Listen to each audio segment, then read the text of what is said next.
Hi everybody, I'm Rockin Robin, and today I'm going to show you how to make butternut squash soup. Now my version has some leeks in it, some celery, and I'm going to be using some roasted garlic to bring out some really great flavor. And I'm also going to be using whole milk instead of heavy cream, just to cut back on the fat a little bit and make this a little healthier for you. So don't go away, I'm coming right back to show you how to do it.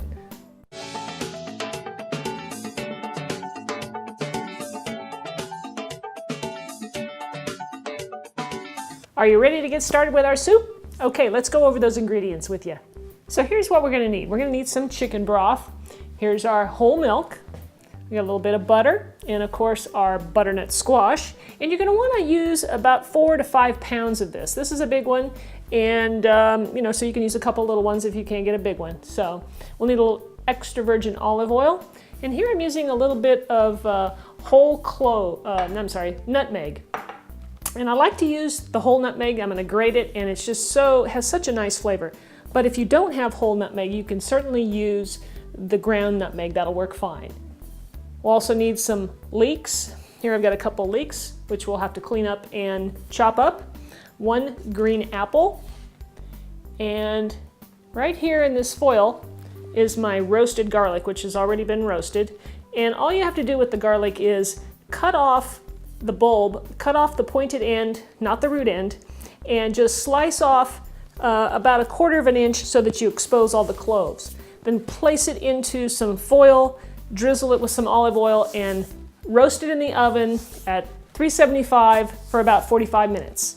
And what comes out is this delicious, just beautiful flavored garlic. And we're going to use all of this in our soup. And it may seem like a lot, but it's not, because roasting it makes the flavor so mellow and so wonderful. You're going to love it. We'll also need some fresh thyme, and I've got some diced up celery, and we'll need a little bit of salt and pepper, and that's it. So the first thing we want to do, other than roasting the garlic, you can actually roast your garlic the same time that we roast our butternut squash. So you got a couple of alternatives here depending on how much time you have to make the soup.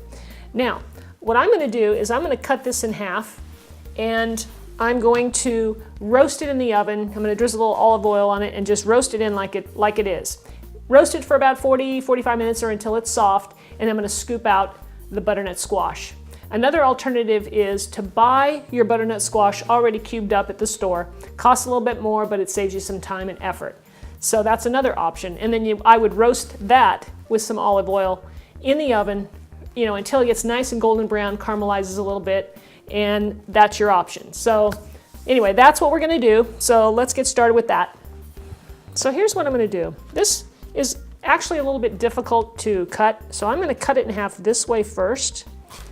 There we go, cut that in half. And this end has got the seeds, so we want to cut this in half as well. Okay, I think what we'll do is we'll cut that off. So I'm going to cut this in half so we've exposed it. Over here, we're going to scoop out the seeds.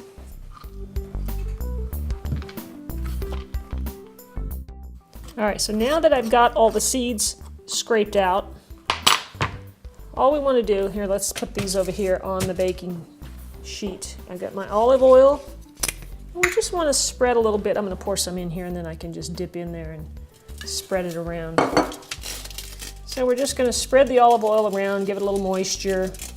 We want to cover the surfaces and lay it flesh side down on the baking sheet. And I have my oven preheating to 350 degrees. And like I said, this is going to take about 40 minutes. It may take longer. Just depends on the oven. And you just want to wait, test it with a fork, make sure that it's nice and soft. So now we're going to work on preparing our leeks. Now, the leek is part of the onion family, right? They are much more mild, I think, and that's why they go so well in soups. So what we're going to do is we're going to cut off the root end, and we're going to use the tender part of the leek, and I'm probably just going to toss the other end. Some of you may want to save that and use it for a stew or another soup. But you'd have to cook it a little longer because it's a little bit tougher, and I think the flavor's a little stronger down there. Now, leeks are quite dirty, so I'm going to cut this up, and we're going to give it a really nice rinse to get all of the dirt out of it. Okay, so let's see, I'm going to turn it this way because I am left-handed, and like I said, I'm going to cut off the tough part. So I'm just going to chop this up, and I'm not really going to cut this up too fine because in the end I'm going to be putting this in my blender, and that'll take care of it. So into the colander we go for a nice little bath. Okay, so while our leeks are draining from their bath, we'll go ahead and cut up our apple. So I have one of these little core things that I like to use. We need to just take the seeds out of here and peel the apple, and then we'll just slice it up. Okay, so now we're ready to start sauteing our celery, onions, and apple. So I've got a frying pan here. I'm going to add a little bit of olive oil to this.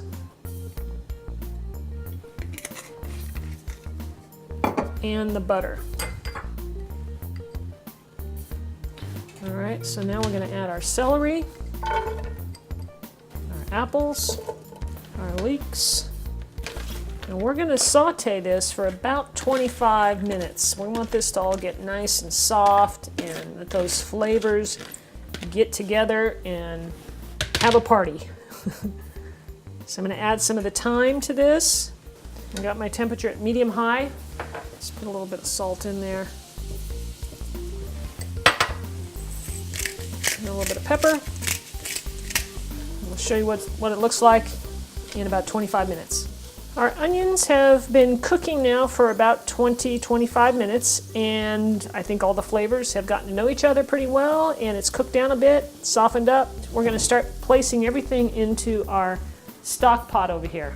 We're still waiting on the squash to finish up cooking, but this is where the soup is going to go.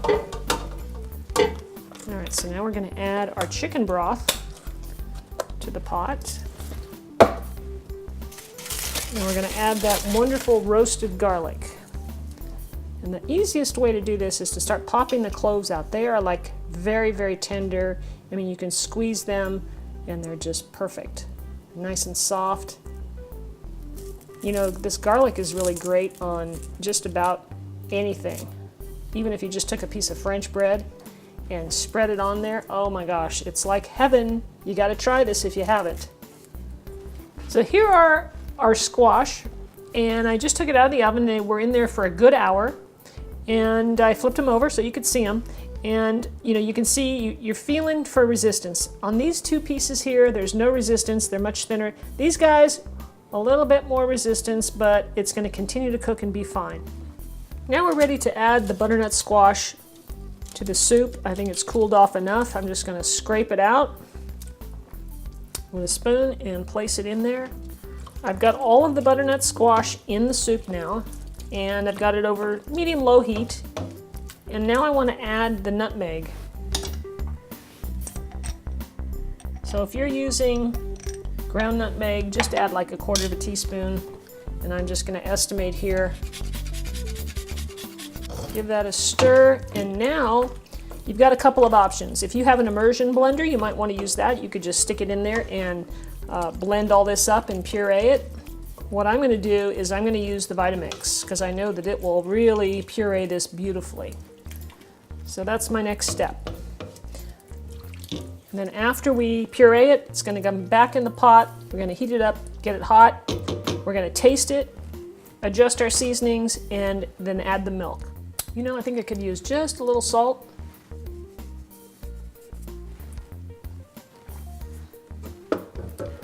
Give that a stir, and I'm going to pour in the milk.